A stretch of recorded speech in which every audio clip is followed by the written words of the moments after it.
Sorry, had an alert here, my phone, Amber Alert. But anyway, she didn't even know. She was in trance, and she didn't even know that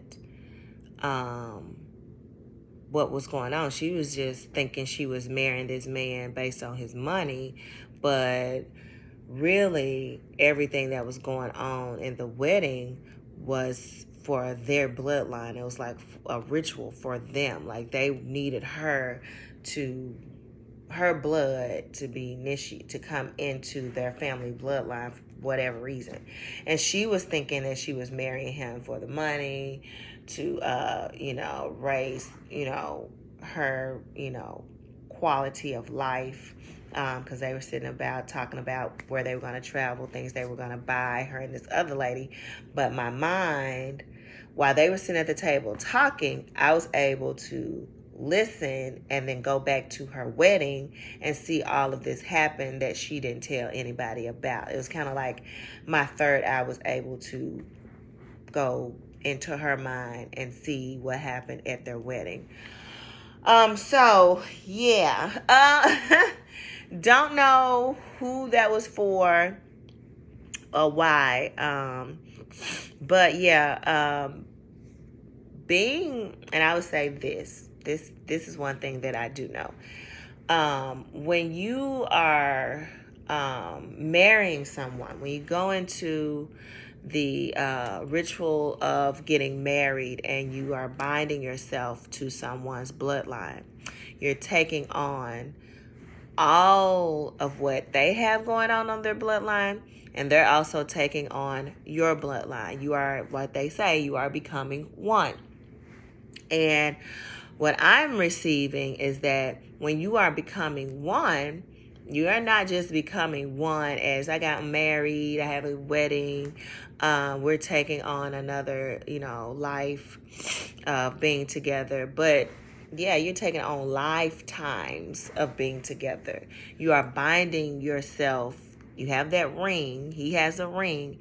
You are binding. That is a bind. That circle ring is that binding of you and him, or him and her, or whoever it is, husband and wife, coming together for not just this lifetime, but for lifetimes to come. So you're always connected. Okay, so you are creating yourself, which could possibly be, I'm not saying that it is, because I'm not the all be of this, but what could possibly be a reincarnation cycle. So if you're looking to break the reincarnation cycle, if you're looking to get out of the spell of reincarnation, or this time loop, or this realm, then who you're binding yourself to, or who you are binded to when you are married, could keep you in this reincarnation cycle. So there's something to think about.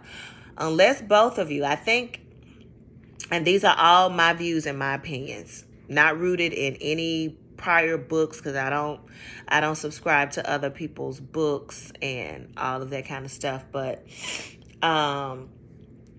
this is basically on my intuition, that you are binded to that individual for lifetimes. And I think that is also part of, the reincarnation cycle, unless you and that person are doing the work together.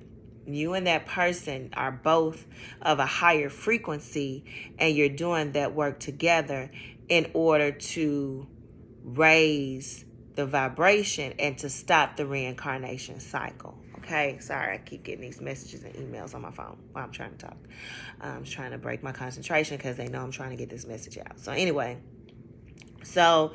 I run into a lot of people on their spiritual journey who are not tethered to another person. They're not connected or binded to another individual through marriage. I think partnerships are very good, because we're on an evolution path here, where we're evolving self and we're adapting to this environment to be of a higher frequency.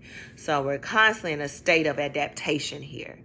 We're constantly on a spiritual path of being better. And I know for myself, I'm looking to break the reincarnation cycle. I want to get out of the trap of time, because here time is a spell. So if you are looking to break that trap, if you're looking to ascend, please, and if you're married, I don't want to make you feel bad. Like, I'm on the path, but my husband's not, or I'm on my path, but my wife is not.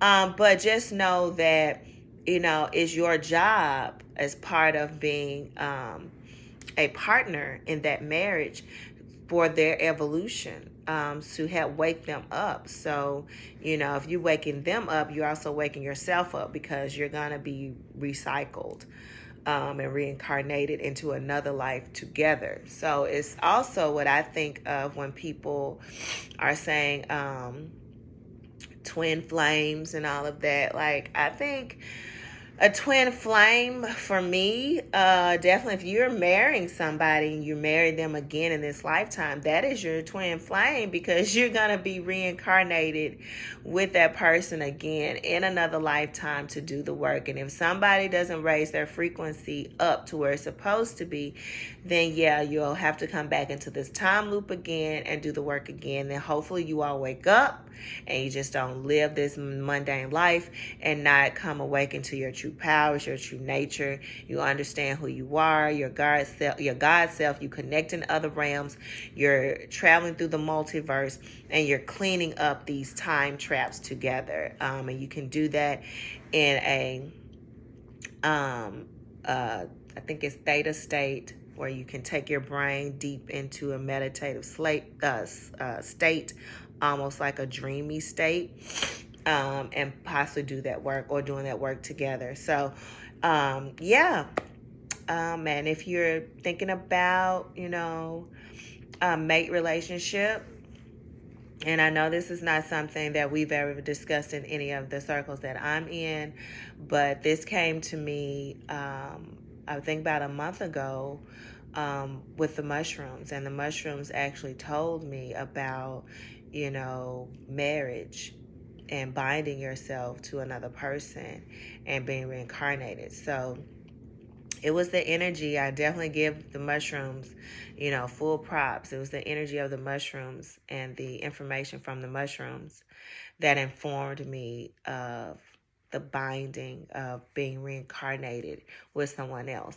And then even if you divorce that person or you're separated from that person, you're still binded, unless you've done the necessary ritual that you did for the wedding, that you've done a same ritual for the divorce, to release that binding of being tethered for many lifetimes to this other soul. So, yeah, that was the other part of the dream that I couldn't remember when I was talking about the shapeshifters in the shadow. So I hope this brings you a little bit of information. You maybe want to decipher it, or maybe you just want to have a conversation with me about it.